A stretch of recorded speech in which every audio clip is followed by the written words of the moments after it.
Um, Hello, everybody, and thank you for tuning into the presentation. My name is Eddie Murma, and I am the founder and director of Sculpture School Vermont. I started Sculpture School, which is a youth design and build program. I started it in 2014. And I started it with basically what you see here on screen. I started it as an idea that met a pile of scrap wood. It met, um, it's something that I have been working on to develop over the past 10 years. But like I said, it started out as scrap wood. It started out as an idea. My background is in painting and sculpture.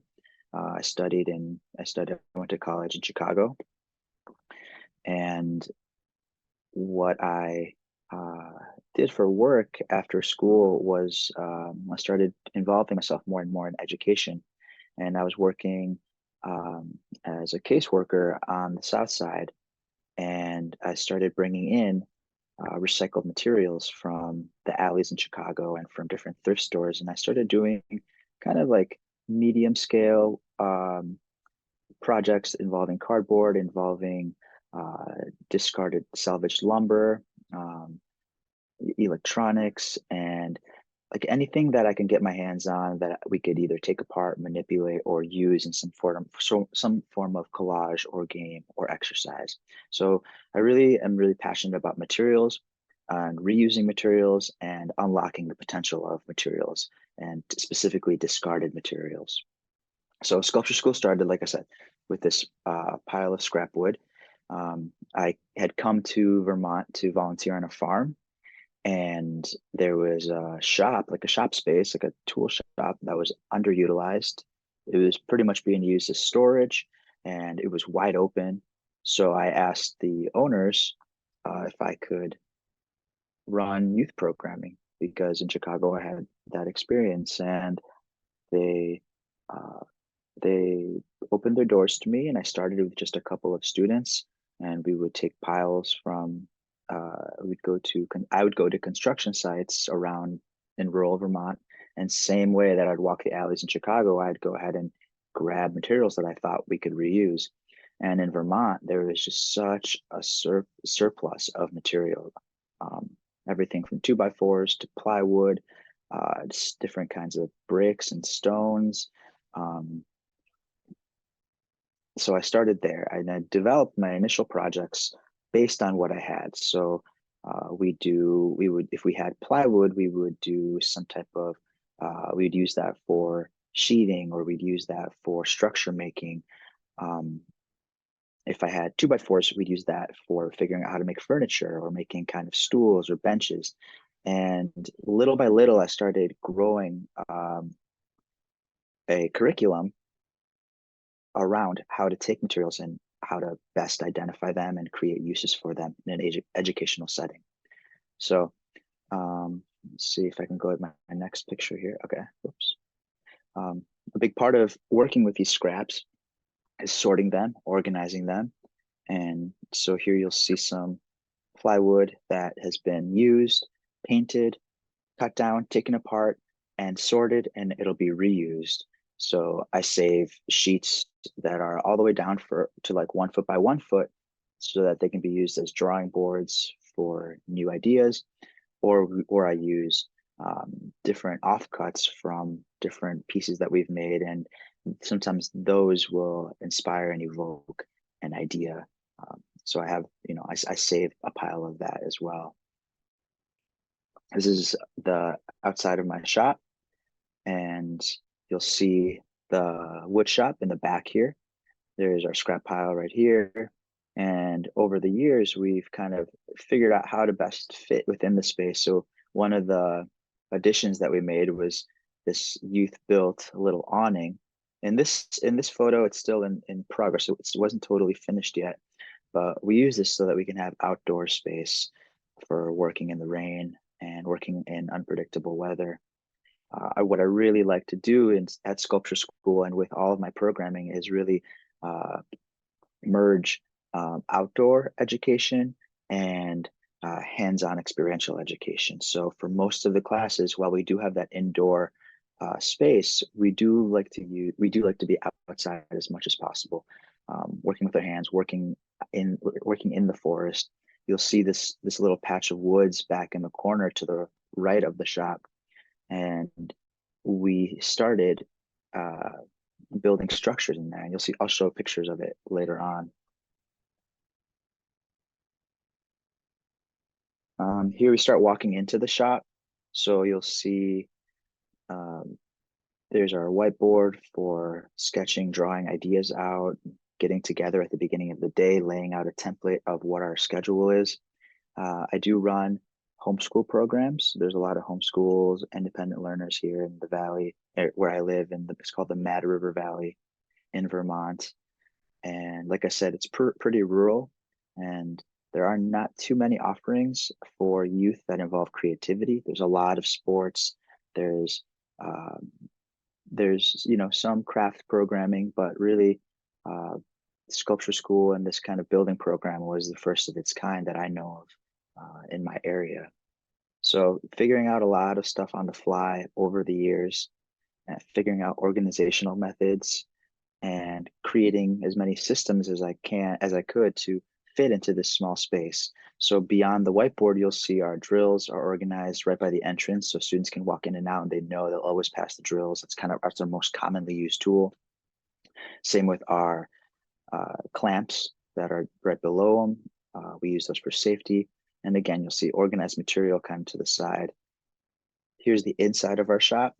And I like to, depending on what project we're working on at any given time, whether it be a homeschool program or an after school program, I like to sprinkle out some pieces so that they're not always tucked away and put in storage. So in this example, we were building furniture. And so I laid out inside of our shop, I laid out a whole bunch of loose parts, including pulleys and hinges, scrapers and handles, different screw sizes, all of these materials that students could come and see and know that they're able to use and invent their own ways of using them too. So there's kind of a mismatch of things. You'll see our jigsaws, our sanders, our ear protection. Throughout the shop, I tried to organize and label. You'll see the walls are numbered. I would label things and tools in a way that students know that if a tool is a little higher to reach, that's a tool that they should not be using and they should ask permission.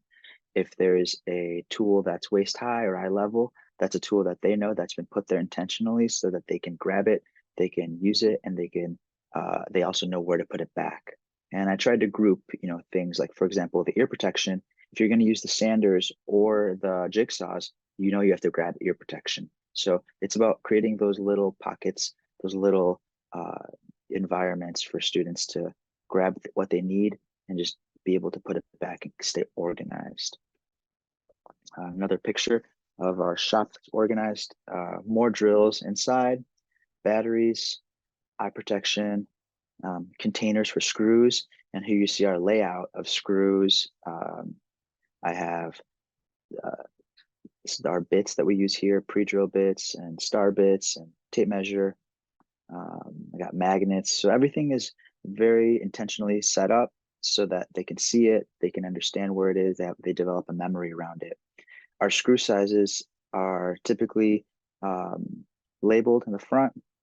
This is an older picture, but since this point, I've added like t-shirt sizes to the screws. So on top of this, the dimension of the length of the screw, 1 3/4, 1.5, 2, etc. We have extra small, medium, and large. So sometimes students will remember size large more than they will the actual dimension of it. So it's easy when a student's looking for something, I'll just say, go and grab the size large, or we'll need a size extra large. So they develop that familiarity without really having that barrier of the scale or the dimension or the size. Closer look at our jigsaw setup. Here's a couple examples of some pieces that we've made. This is a little scrap stool. There's a little treasure chest, a little bench. These are all made out of scraps and designed designed with the thought of teaching specific steps. For example, the stool has a curve cut out of it, and it uses all these leftover 2x4s. We have so many little tiny 2x4s, so it utilizes those. This stool teaches the chop saw because we have to fine tune the small cuts and get them to a consistent size, and also teaches the jigsaw because to cut this 2x4 underneath, you have a curved surface. So every project has these things in mind. So I always think through what tools are going to be used, and what stage are we in our class, and which piece of furniture would be the best learning tool for this class in this moment. Some are better with bigger groups, some are better with smaller groups. Our scrap, what we have in our scrap pile is always fluctuating, always changing. So if I have more of a certain style of material or size of material, then I'll go and gravitate towards that. One last view of the shop. Bandsaw, we have a table saw. We don't typically use table saws, or sometimes we've used the bandsaw, but not typically. And definitely with youth that we don't use the table saw. It's just more for my prep. Here's how we kind of have our hardware organized. We have bins with a whole bunch of pulleys, nuts and bolts, magnets, washers. Again, trying to keep everything in the specific kind of family in one space. And now we have our outdoor setup. So aside from, sometimes we're on the go, especially in the summertime, we're outside. We don't really go inside the shop too much, especially during COVID, during the pandemic. A lot of my organization really shifted, where instead of using the inside of the space for most of our tool storage, I started identifying what are the tools, what are the ways that we can cover these tools, that we can put things outside and just have those work within our shop space and involve the outdoors a little more. So students created the shelving unit again. So containers for screws, screw buckets are out here, eye protection, ear protection, tapes, speed squares, just the stuff that is always on the daily. It's really quick to reference. And color coding helps. So get the speed squares. They're in the blue hexagon, or the containers, they're in the green hexagon. And here's a shot of one of our organizational walls. This is at its best, throughout the course of the year. This is maybe taken in the springtime, but if you check back in the fall, it's like way more dense and like way more crazy sizes. But this is at the beginning of the year. I try to start out just really organized, pairing, 2x3s. Here's 1x3s. Here's 2x6 material. So similar pieces, similar uses.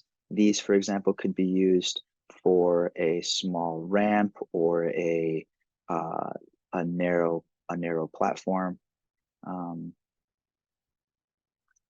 And here we have, see if I can zoom out of this a little bit. There you go. So here's our build space in action. And this is shot during the pandemic. So you'll see kids with masks. This is one of our first projects back. It's a furniture building exercise.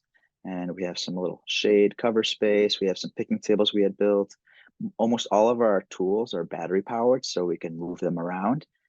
Battery powered, for flexibility in terms of where we build and how we build, but also with a lot of drills and saws, especially battery powered is really practical for safety, because a lot of like the battery powered jigsaws, for example, those, as soon as you get off of the trigger, they stop and the blade stops moving almost immediately. Whereas if you have a standard jigsaw that you have to plug into the wall, there's a little bit of a delay after you've released the trigger. We also did, I think, again, this was maybe 2020, 2021. I started doing parent and youth classes. So families would sign up in pairs, and they would be able to learn how to assemble different pieces of furniture as a team. And then they would be able to take, in this instance, it's an Adirondack chair. A lot of these pieces were pre-cut for them. So it was a little bit more of assembly, But again, a lot of parents are were first time builders, and it was I tried to make this lesson as accessible for them, and also an exercise so that they can work with their kid and learn how to work together and support each other in that process. So I walk them through each step, little by little. Throughout the year, I run a series of programs. Like I said, I run homeschool programs. I also run after school programs. I run weekend programs.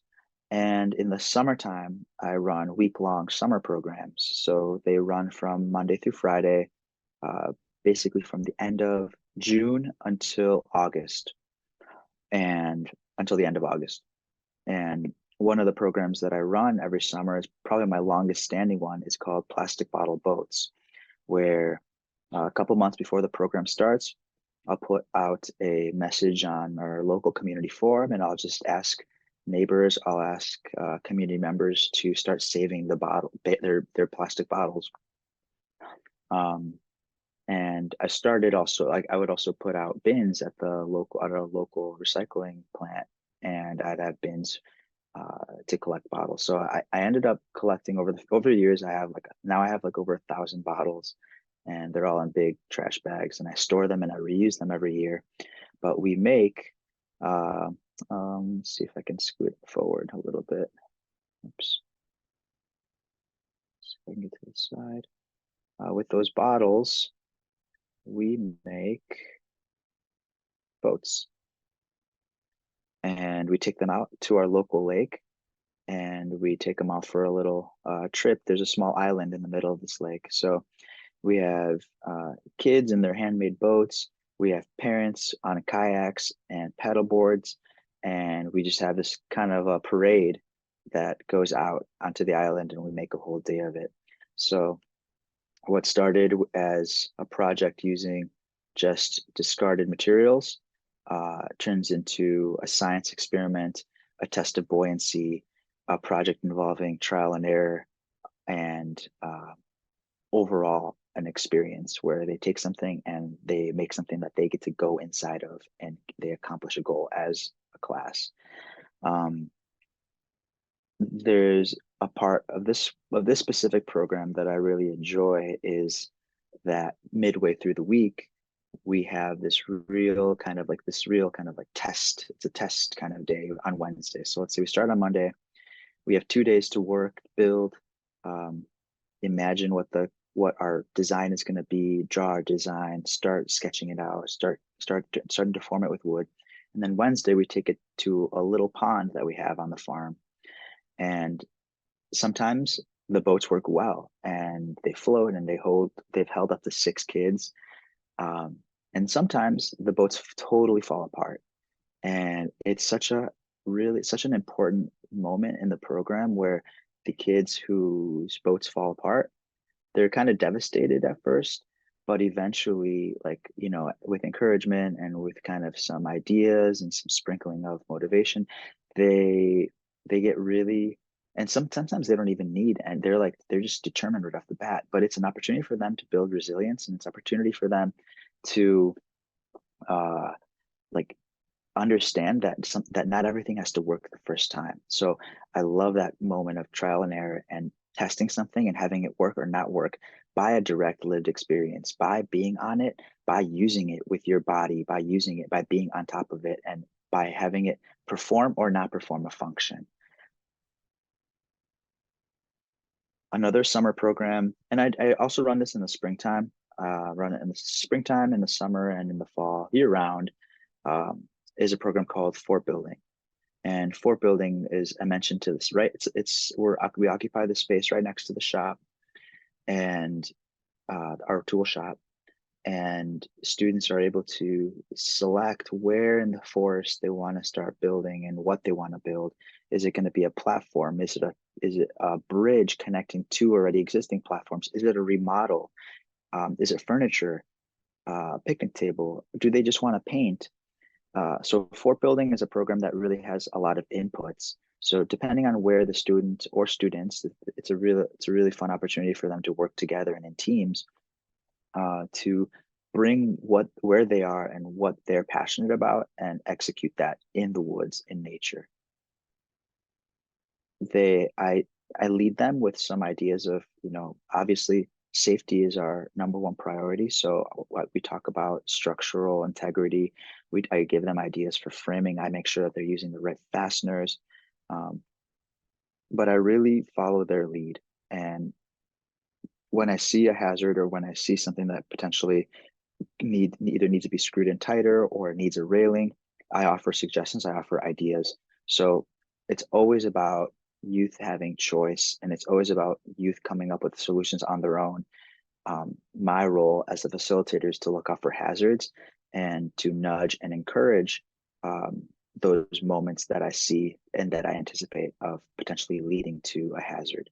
A really common one is students want to they have like these really grand ideas and they want to build this really high tree house and they want to do it in this way. And they have all these ideas of this like 30-foot greenhouse or tree house that's like multi-level.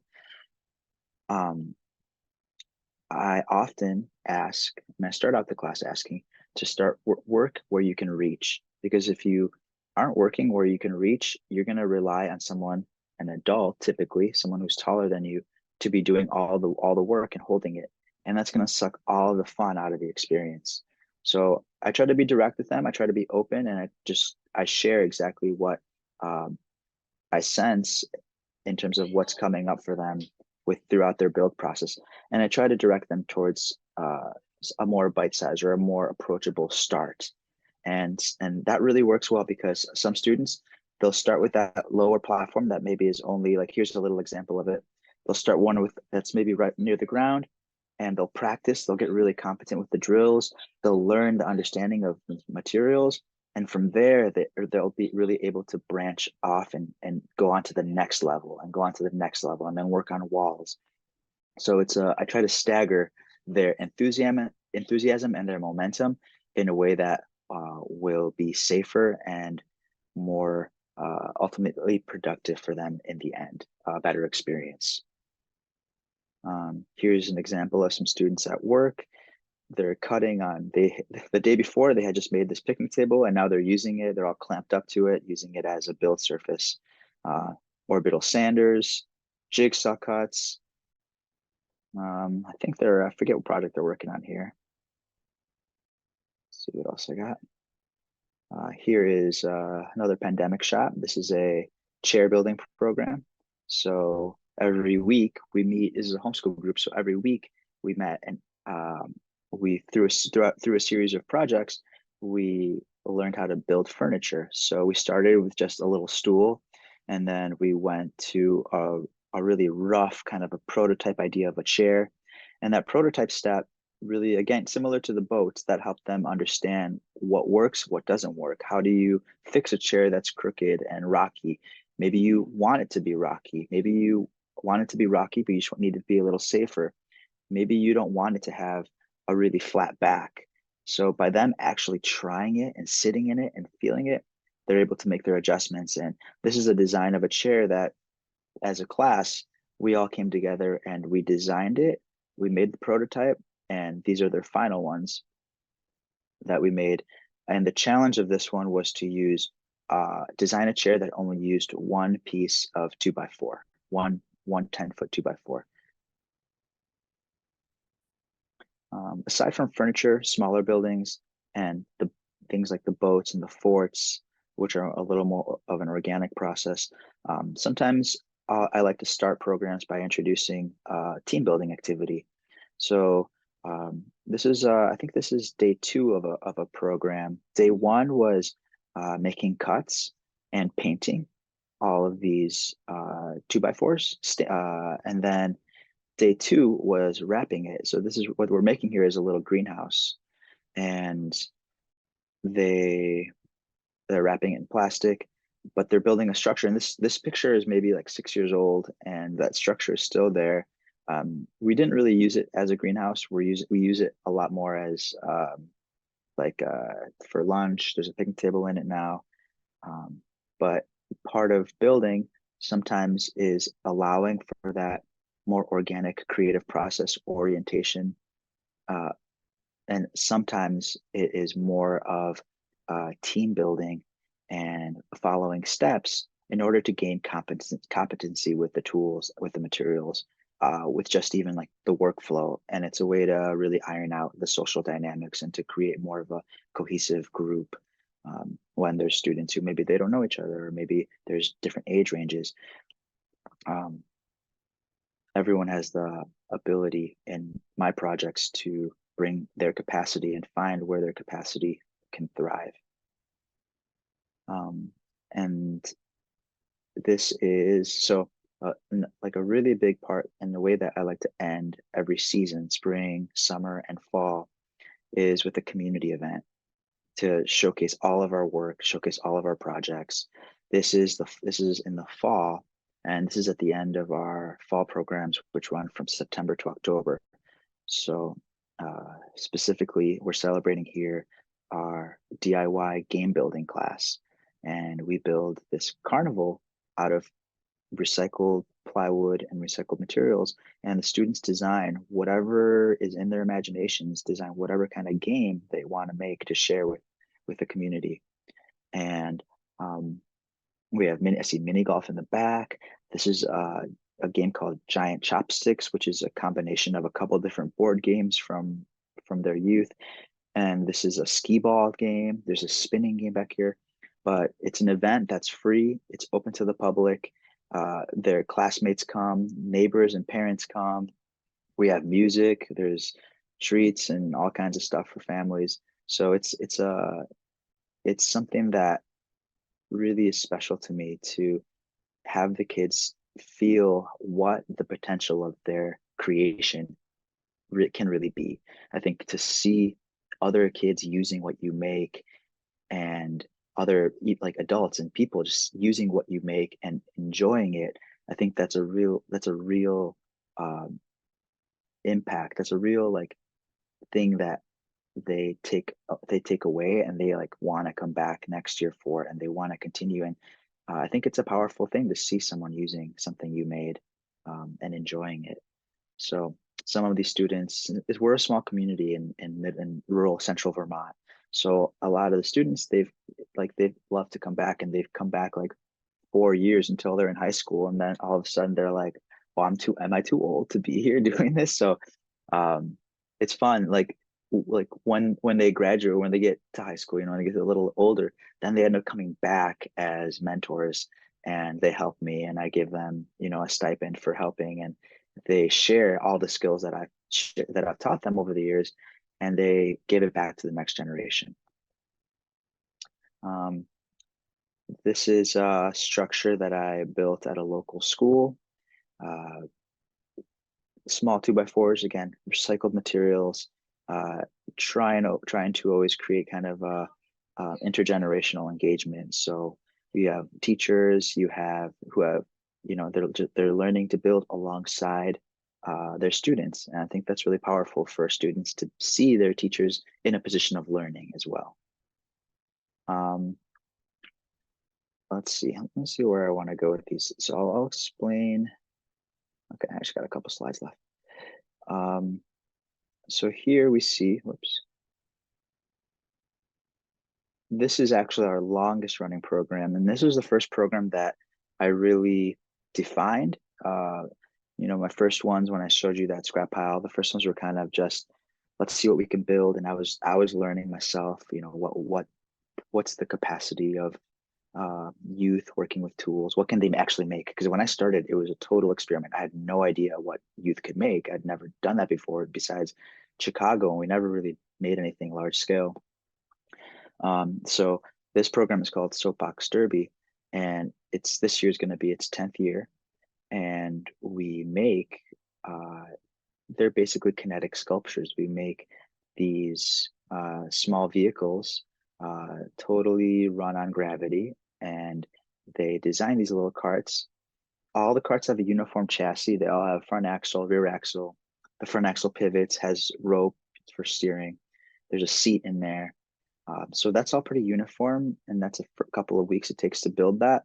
But then after that, in the second half of the course, the student has the ability to apply their vision and their creativity in whatever way they want and design a car. So this student wanted to make a triangular shaped pizza car. And at the end, same as the game design carnival, we have a big celebration and we have the neighbors come in.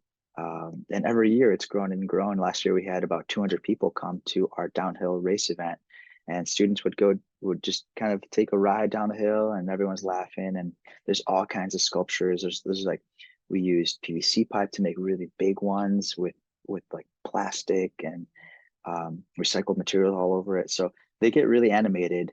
When Bernie Sanders was running for president, someone made like a giant Bernie Sanders paper mache head. Um, and it's a community celebration. We're celebrating creativity, and it's a thrill ride. It's an embodied experience.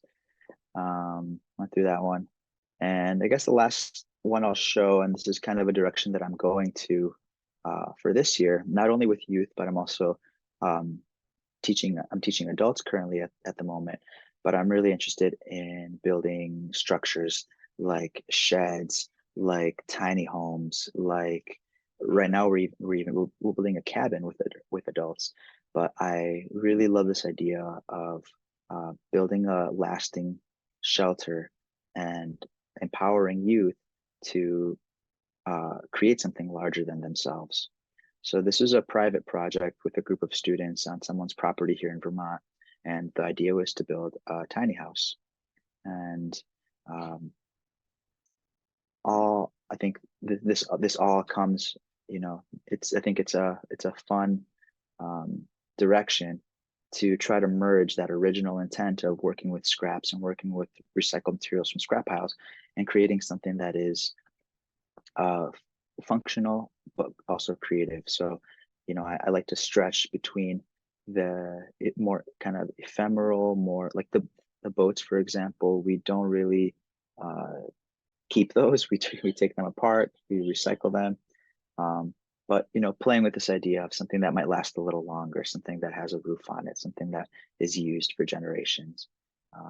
So exploring all those opportunities, all those routes, and always being open to the capacity and the imagination of youth, and always being open and always being in awe to what they're able to do when they feel empowered and when they feel like it's growing sense of confidence. So I'll end it by just saying that what I do and my goals are not necessarily to train youth on how to be builders and be carpenters. The goal is more about self-empowerment, and the goal is more to create this sense of curiosity towards making things, towards fixing things, and to seeing something like a scrap piece of wood or like this discarded material, cardboard, and just trying to have your default be the imagination of 1,000 possibilities. And that's what sculpture school is all about.